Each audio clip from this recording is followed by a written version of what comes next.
Assalamualaikum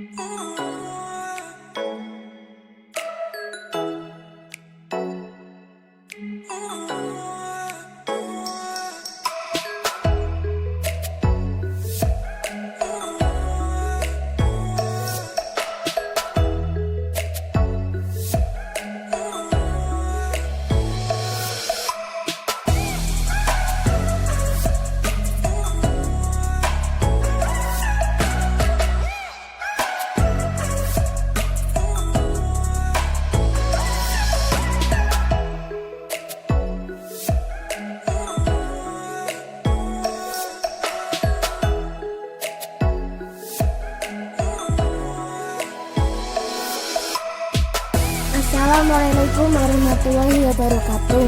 Saya akan menjelaskan tentang bagian-bagian telinga dan fungsinya. Pertama, telinga bagian luar. Bagian luar dari telinga punya fungsi sebagai corong mirip mikrofon untuk mengalirkan getaran udara ke gendang telinga. Selain itu juga mempunyai fungsi sebagai lokalisasi suara. Semua isyarat diintegrasikan oleh otak untuk menentukan lokasi sumber suara. Telinga luar terdiri dari dua bagian, yaitu 1. Pina. Pina adalah satu-satunya bagian telinga yang terlihat atau yang sering kita sebut juga dengan daun telinga. Daun telinga adalah bagian pertama dari telinga yang bereaksi dengan suara. Fungsi pina adalah bertindak sebagai semacam corong yang membantu mengarahkan suara lebih jauh ke telinga. Tanpa corong ini, gelombang suara akan masuk ke kanal pendengaran dan membuat kita lebih sulit untuk mendengar dan memahami suara. Pina akan mengatasi masalah perbedaan tekanan udara antara bagian dalam dan luar dari telinga, agar gelombang suara masuk ke telinga dengan lebih baik dan membuat transisi menjadi lebih lancar dan tidak buta. 2. Saluran telinga. Saluran telinga kira-kira panjangnya 3 cm pada orang dewasa dan sedikit berbentuk. Fungsi saluran telinga adalah untuk mentransmisikan suara dari pina ke gendang telinga. Bagian telinga memang dipisahkan dari saluran telinga dan gendang telinga. Fungsi telinga adalah untuk mentransfer getaran gendang telinga ke cairan telinga bagian dalam. Pemindahan getaran suara ini melalui rangkaian lingkaran kecil yang dapat bergerak, yang disebut osikles. Bagian telinga tengah terdiri dari 1. Gendang telinga. Gendang telinga atau membran timpani adalah membran di ujung saluran pendengaran dan menandai awal telinga tengah yang berbentuk kerucut pipih. Bagian gendang telinga sangat sensitif terhadap tekanan dari gelombang suara, membuat gendang telinga bergetar. Untuk melindungi gendang telinga, saluran pendengaran sedikit melengkung sehingga serangga tidak mudah masuk. Seluruh membran timpani terdiri dari 3 lapisan. Lapisan terluar, kulit kontinu dengan lapisan luar. Lapisan dalam selaput lendir kontinu dengan lapisan rongga timpani penengah tengah. Di antara lapisan-lapisan ini adalah lapisan jaringan fibrosa yang terdiri dari saraf melingkar dan radial yang memberikan membran kekakuan dan ketegangan. Membran disuplai oleh pembuluh darah dan serabut saraf sensorik yang membuatnya sangat sensitif terhadap rasa kaku. 2. Osikles. Osikles adalah tulang-tulang yang menyusun telinga tengah yang menghubungkan gendang timpani dengan telinga bagian dalam.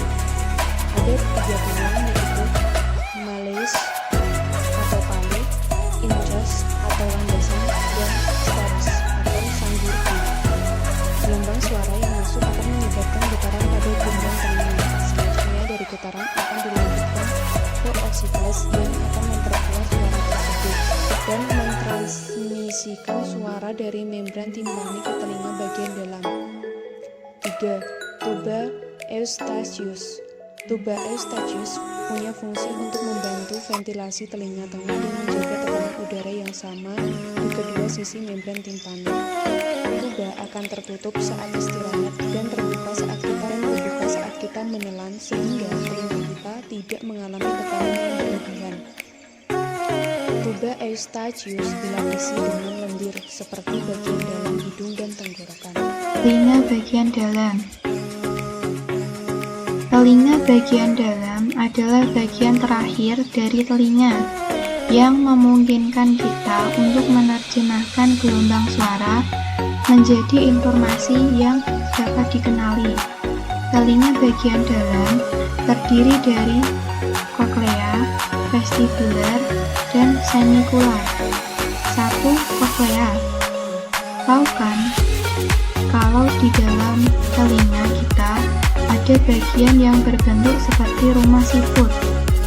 Nah, bagian tersebut disebut koklea. Koklea dilapisi dengan lebih dari 15.000 rambut kecil dan memiliki cairan pharynx yang bergerak di dalamnya. Di koklea, gelombang suara diubah menjadi impuls listrik yang dikirim ke otak.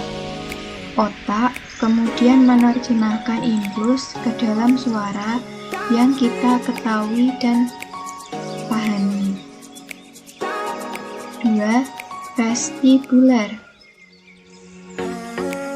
Bagian penting lain dari telinga bagian dalam yang mengatur keseimbangan. Ini terdiri dari utricle dan saccule, yaitu sel rambut yang menjaga keseimbangan posisi kepala terhadap gaya gravitasi. Mereka juga disebut reseptor gravitasi. Gangguan pada vestibular atau infeksi pada telinga bagian dalam dapat menyebabkan penyakit vertigo. Vertigo merupakan sensasi hilangnya keseimbangan di mana seorang merasa di ruang di sekelilingnya berputar-putar. Mungkin kamu yang mengidap penyakit ini menganggap vertigo seperti pusing, keliengan, dan perasaan seakan-akan ingin jatuh. 3. Semikular. Semikular adalah saluran setengah lingkaran yang terdiri dari 3 saluran berbeda, yaitu kanalis semisirkularis horizontal, kanalis semirsirkularis vertikal atas, dan kanalis semisirkularis vertikal belakang, di mana pada masing-masing kanalis terdapat ampula. Ampula mempunyai fungsi, yaitu mengatur keseimbangan dinamis yang menentukan kesadaran posisi kepala saat terjadi gerakan memutar atau rotasi.